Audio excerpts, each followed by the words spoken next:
des milliers ont été tués. Les occupants ont tué 108 enfants au beau milieu de l'Europe, chez nous, en 2022. Je m'adresse à vous tous. Après de nombreuses rencontres, demandes, déclarations et autres pour le soutien. Et il y a eu des sanctions, mais évidemment, ce n'est pas suffisant pour mettre fin à cette guerre comme nous voyons. Nous avons vu combien d'entreprises ont encore gardé des liens avec la Russie, avec le pays qui mène cette guerre.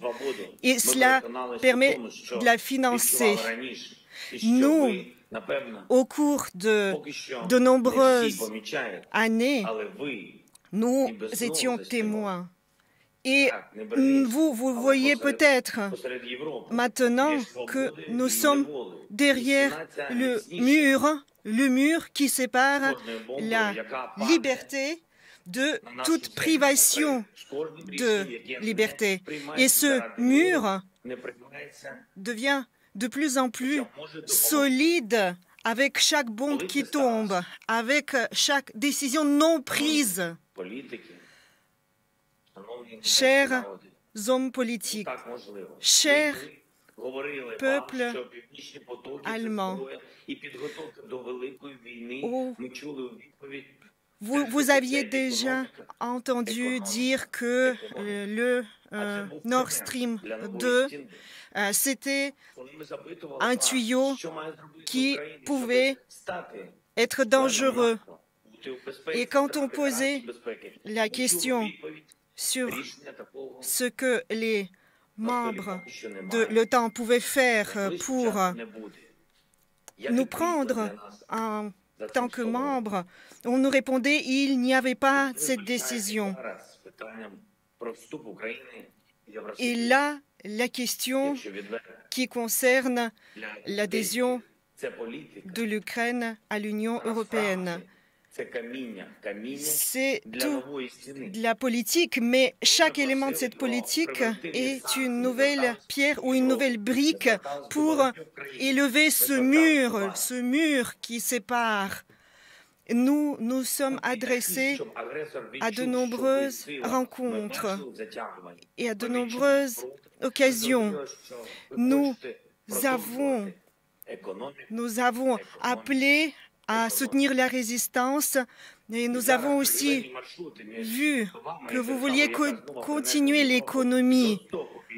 Et ces voies économiques qui ont apporté la guerre en Europe à un prix très élevé. Ce prix est le prix derrière ce mur. Vous ne voyez peut-être pas ce mur, mais nous voyons ce mur. Il s'élève de plus en plus. Il nous sépare de vous. Je m'adresse à vous au nom de tous les Ukrainiens et au nom des habitants de Mariupol.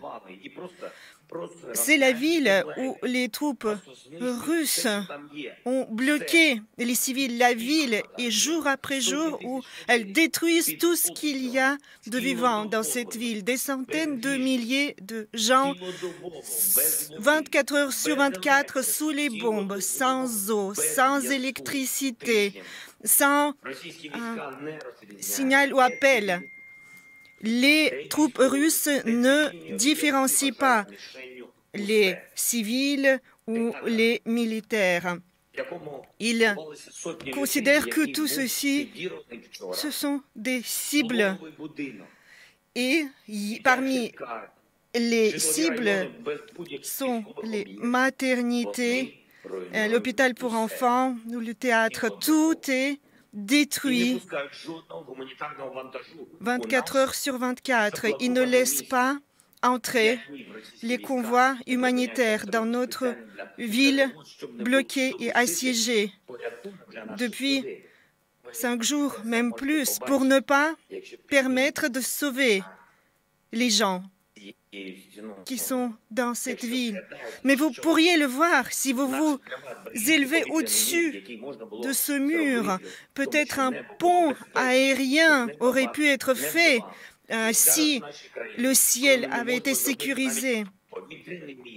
Et aujourd'hui, aucun pont aérien n'est possible pour aider car le ciel est rempli de missiles et de bombes russes. Et les Ukrainiens, beaucoup sont âgés et beaucoup ont survécu aux atrocités de la Seconde Guerre mondiale et les tragédies de Babi Yar. Et vous savez que les missiles russes étaient abattus sur le site de mémorial de Babi Yar, cette sépulture de mémoire. Et une famille ukrainienne qui était venue rendre hommage sur ce site a été tuée par ces bombes. Les hommes politiques aujourd'hui disent et disaient avant « plus jamais la guerre ». Mais regardez ce que valent ces paroles, car les troupes russes essaient de détruire la population et tout ce pourquoi nous vivons. Je m'adresse à tous ceux qui soutiennent notre pays. Vous parlez souvent des valeurs qui sont défendues en Europe, la liberté, la possibilité de vivre librement. Mais sans votre leadership, sans votre rôle de leader, ceci ne peut pas être garanti. Pourquoi il y a un pays qui est de l'autre côté de l'océan, qui nous est plus proche dans le soutien que les pays qui sont plus près sur le continent? C'est à cause de ce mur et nous faisons tout pour nous battre.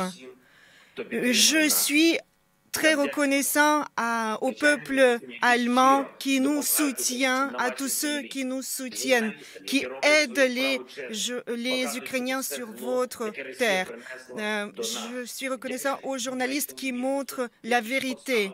Je suis reconnaissant aux entreprises allemandes qui ont compris et montré que tout ce qui est moral, éthique est plus important que l'économie et qui essayent, tous ces participants, par tous les moyens de casser ce mur pour sauver des vies en Ukraine et qui appellent à renforcer les sanctions pour pouvoir garantir la paix en Ukraine, la paix en Europe.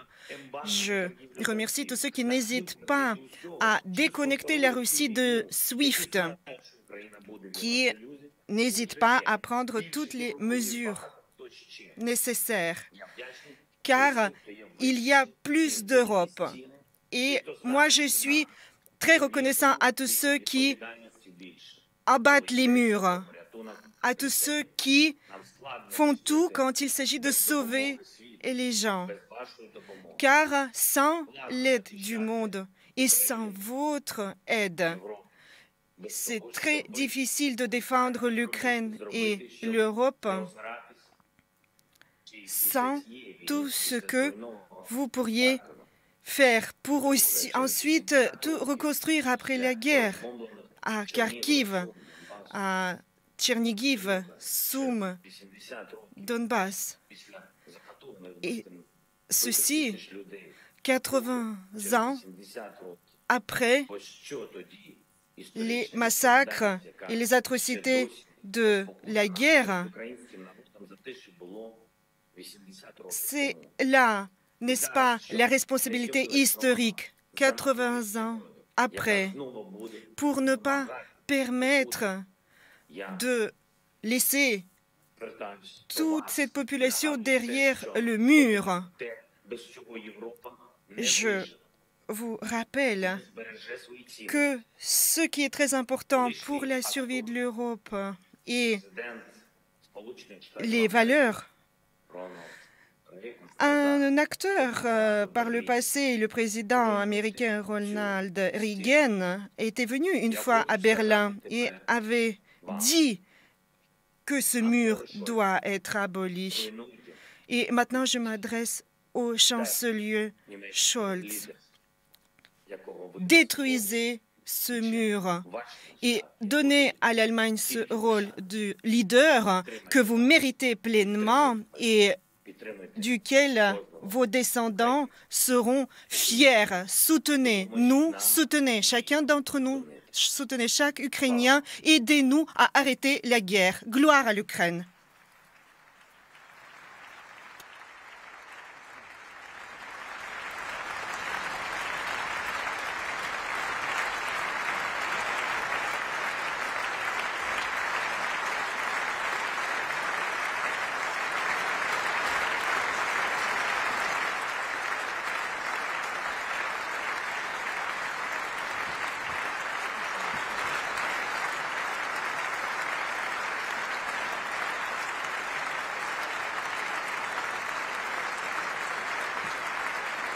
Дуже дякую.